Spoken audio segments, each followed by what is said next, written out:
Hey guys, what's going on? Outdoor Pursuit here. Today's going to be a short little video.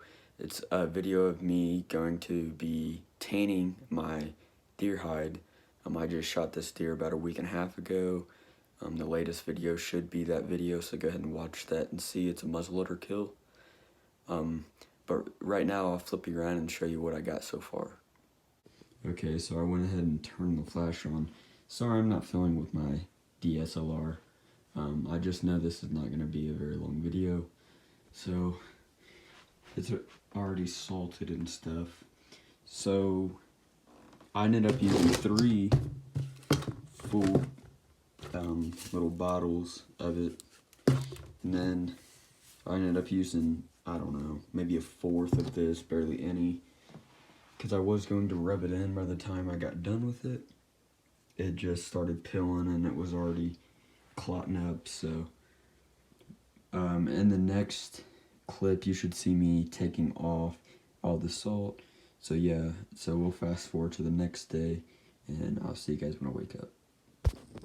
Okay guys, so it's actually been about 18 hours since the last time we seen this deer hide, so I'll go ahead and flip it around and show you what it looks like now. So I think it about looks the same, but you can see kind of in the more wetter spots, the salt's just kind of really gummy. And right here, I wanted to show you, for these 6 things of salt, it was $2.94, and honestly, I would probably get one more, so I'd get 7 of these things actually, but this is a smaller button buck, so yeah, I'll go ahead and knock most of this salt off and show you what it looks like then. Okay guys, here's what it looks like with it all off. It's starting to harden up a little bit. I may end up doing this process about 3 times because I know I didn't do the best job with it, but it's hard to do without a fleshing beam. Down here it's excellent. I got this real good, but up here near the front shoulders it's harder, and that's really about it. But so yeah, I'll go ahead and salt this and then show you. So I actually went ahead and rubbed it in this time, and this is something I didn't do at first because when I first did it, it was too oily to actually rub it in. It started clotting up before I even had the chain. So this time I went ahead and rubbed it in and then salted it just a little bit. But yeah, so tomorrow it should be done, but I might go a day longer. We'll see. You guys will know tomorrow. So yeah, we'll fast forward to tomorrow. I also want to mention what I'll be actually tanning it with. This came from Indiana Hoosier Trapper. A couple years back I've had it. I've tanned squirrel hides with it, but I still have a decent bit. So yeah, that's what I'm going to be tanning it with here tomorrow or the next day, so yeah. Hey guys, this is the second day of salting it. I'm now going to knock off all the salt and see if we need to do it another day or whatnot, so I'll flip you around and show you what it looks like. Here's what it looks like. It's getting stiff, but not as stiff as other hides I've done, so once I take this off and see how much oil's left, I may do it again, but I'll go ahead and knock it off for you real quick and I'll come back with you. Okay, so I took all the salt off. As you see down here, it's looking really good. It's pretty dry. Down here it's already breaking. Up here, it's dry, but I think I'm gonna leave it salting one more day just to be safe. So yeah.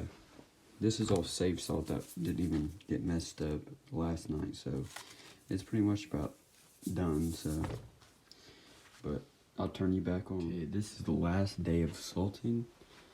I just threw it back on, not as heavy because it's pretty much dry. Over here, there's a spot that I wanted to make sure I get covered up with salt, so I kind of flipped it over while it was back here and on the side right here. Other than that, everything's pretty much dry. So yeah, and then tomorrow we can be able to start using this stuff. So, I'll turn you on tomorrow. Okay guys, I'm back. It's actually been about a week since the last time I've updated you, and the deer hide is done, and I'll go ahead and flip you around and show you what I've done to it. Okay, so here's what it looks like now. It's super pliable, and the other side looks pretty good. It still needs wash. But after I took the salt off, I actually never did get it wet. I got it wet with a little rag, but that was all to put the formula on. But I took it out to the garage and took a grinder and a sander to it and kind of sanded everything down and got everything even. And I brought it back inside, and that's when I took a wet rag, kind of like this. Sorry guys, my storage cut out, but I actually brought it back inside and used the rag to get it wet, put the tanning solution on it. I did that, I think 2 times total, and then I started stretching and working it, and then yeah, that's what it turned out to, a lot of stretching.